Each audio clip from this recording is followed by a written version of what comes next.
السلام عليكم ورحمة الله. عاملين ايه؟ يا رب تكونوا بخير. لو اول مرة تشوف قناة تضغطي لايك وما تنسيش تفعلي الجرس عشان يوصلك مننا كل جديد ان شاء الله. النهاردة هنعمل طريقة حلو سهل خفيف. لو كنت محتاجة حاجة حلوة كده على السريع هتعمليها في البيت. هنعمل النهاردة طريقة الميني كاب كيك بالشوكولاتة. هنغرقها كده شوكولاتة وهتبقى حاجة يعني ايه فل. عندنا هنا المقادير: كوباية الا ربع من السكر، عندي هنا كوباية من الدقيق، ومعلقة كبيرة من البيكنج باودر.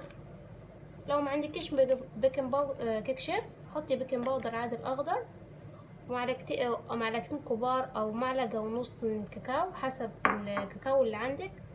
يعني مش كل كاكاو واحد، في كاكاو بيغمق بسرعة وفي كاكاو مش حلو. عندي هنا رشة ملح والبيضة. البيضة طبعا يا جماعة تكون درجة حرارة الغرفة، بس لازم تكون بيضة كبيرة. لو عندك مثلا بيض بلدي خليها بيضتين، عشان البيض البلدي بيبقى صغير، دي بيض مستورد عشان كده بقى جايبة واحدة يعني. وشوية من الفانيليا. بصوا هتتعمل في دقيقة بالظبط، حاجة كده سهلة وخفيفة وهتعجبكم ان شاء الله. واصلا كل حاجة بتضرب في الخلاط. شوفوا توفير قد كيف اهو. جايبه لكم حاجة سهلة وهتعملوها طبعا وهتجربوها هتعجبكم ان شاء الله. هحط هنا اول حاجة البيضة، طبعا يكون الخلاط ناشف نضيف.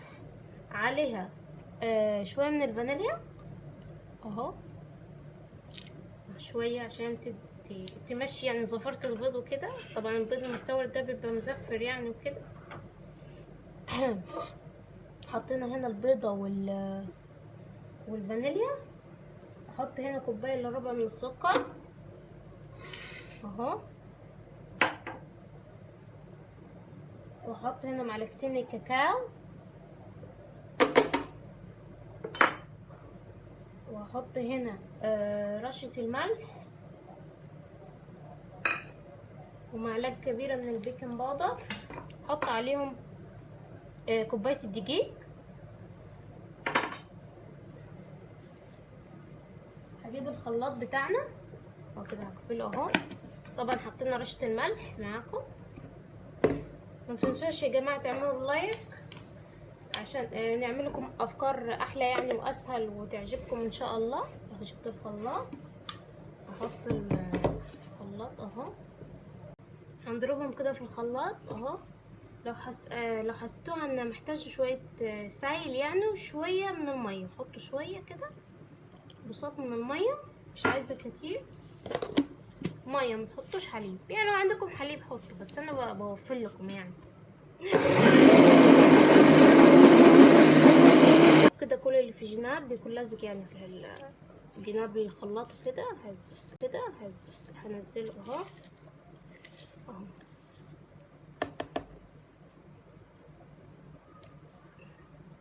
هي طبعا لما تتحط في النار الكاكاو بيغمق اكتر يعني يا جماعه. بس كده خلصنا الكب كيك بتاعنا.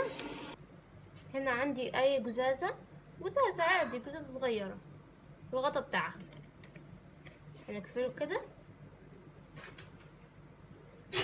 عندي اي حاجة تكون يعني رفيعة من تحت كده، نسخنها على النار.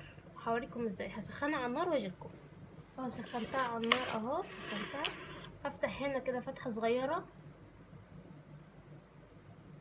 اهو اهو.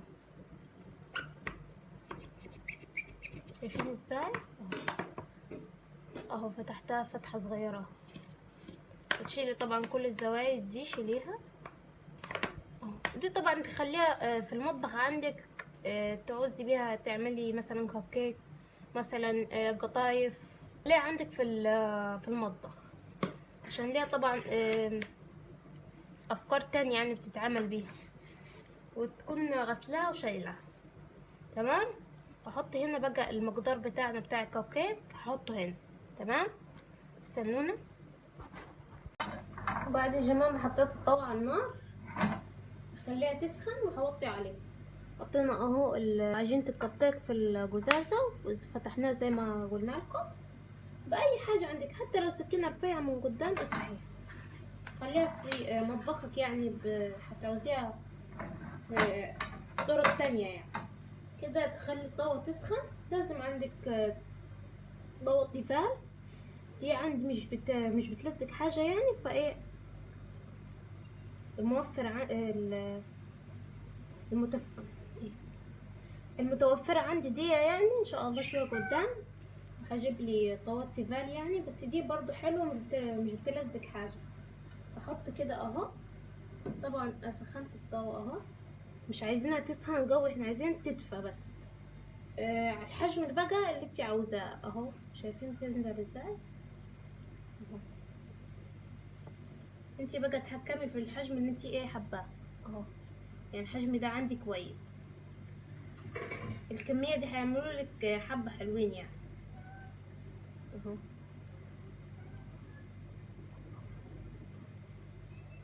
اهم حاجة يا جماعة تكون طاوة مش بتلزق عشان ما يلزقش معاكم يعني. بس كده ايه 3. طبعا هتعرفيه ازاي انه استوى. زي القطايف بيبقى فيه ما يعني بيطلع فقاقيع يعني من فوق اهو. الفقاقيع يعني من فوق كده هتعرفي انه استوى. هوريكم ازاي. وبيتنفخ بيعلى شوية بيطلع فقاقيع من فوق. سيبيه براحته ما تعليش عليه النار يا جماعة عشان ممكن يتحرق معاك من تحت ويلزق في الطاسة. طبعا تكوني مسيحة شوكولاتة سودا يعني. ولو عندك تحشيها في النص، عندك مربى، عندك شوكولاتة بيضة براحتك، المتوفر عندك احشيه. بس اهم حاجة تكوني مسيحة شوكولاتة اهو. شايفين ازاي؟ انا مش قادرة اجربكم اهو. شايفين اهو بيطلع ايه فقاقيع كده من فوق اهو، فتحات اهو. شايفين اهو. سيبي براحته ما تستعجليش عليه.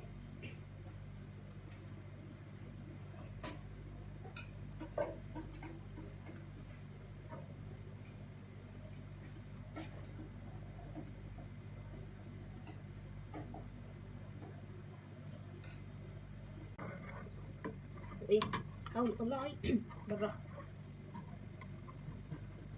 شايفين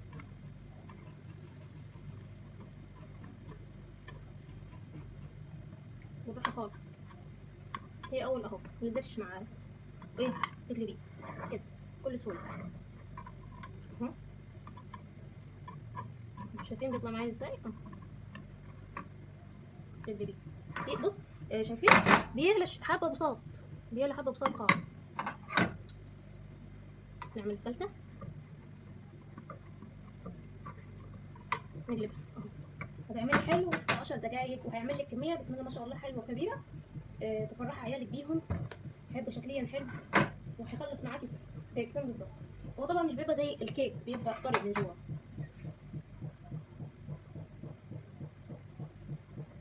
وطبعا او المربى بتبقى حاجة جميلة جدا. بعملها ومش بتقعد يعني يوم بالظبط. شايفين؟ اوريكم الكمية اللي عملتها العجينة يعني المقادير دي. بس هطلعها اهو.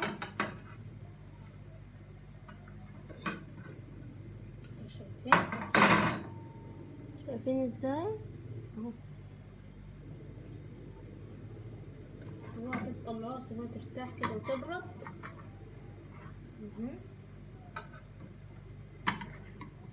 اهم حاجه يكون معاكي معلقه بتاعه البشاميل. لازم تمسحي البواقي بتاعتها. طبعا لو طاسه تيفال مش هتطلع البواقي دي، بس انا لازم امسحها عشان لو حطيت عجينه تانية عليه ما تلزقش. وبعد ما اهو عملناهم كده في الطاوة، عمل معانا الكمية الحلوة دي اهو، شايفين؟ وطري وهش، ولسه كمان هيتحشي وهيتغلف بشوكولاتة. هيعجبكم جدا يعني، حاجة مش مكلفة وسهلة. ببيضة واحدة تقدري تعملي ميني كب كيك لأولادك وتفرحيهم. هنجيب كده الميني كب كيك، ونجيب كده شوكولاتة خام يعني، سيحيها على بخار مية وبس اهو. وعندي هنا ريحة برضه شوكولاتة بيضة برضه هحشيها بيها، ومربى. لو ما عندكش شوكولاتة بيضة احشيها مربى عادي، انا مش عايزاك توقفي على حاجة يعني. هجيب كده اهو، جيب طبق كده نضيف، كل حاجة تبقى قدامكم. هجيب كده وحدة كب كيك حلوة،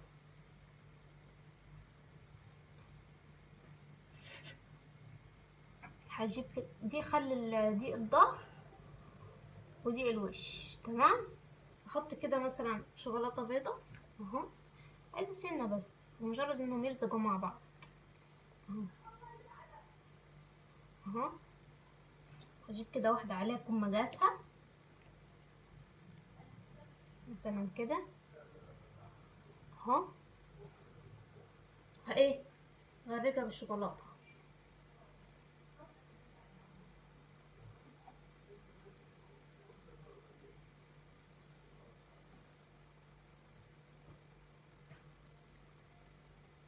مثلا كده اهو، شوفين؟ شوف معلقة تانية اهو، اعمل معاكم واحدة تاني اهو. طبعا احجام صغير وكبير، الاحجام دي ايه براحتك. شوكولاتة بيضة برضو تاني، وايه، واحدة عليها كده تكون مقاسها اهو. ايه، هغرقها بالشوكولاتة، ممكن تخلوها كده بس ايه الاحسن كده يعني، كده عشان ايه تشرب كلها كده بالشوكولاتة. نحط مثلا ايه مربى، دي مربى فراولة احنا عاملينها برضو، بس طعمها جميل وزي اكني الجاهزة بالظبط يعني، برضو في الحشو بتبقى تحفة.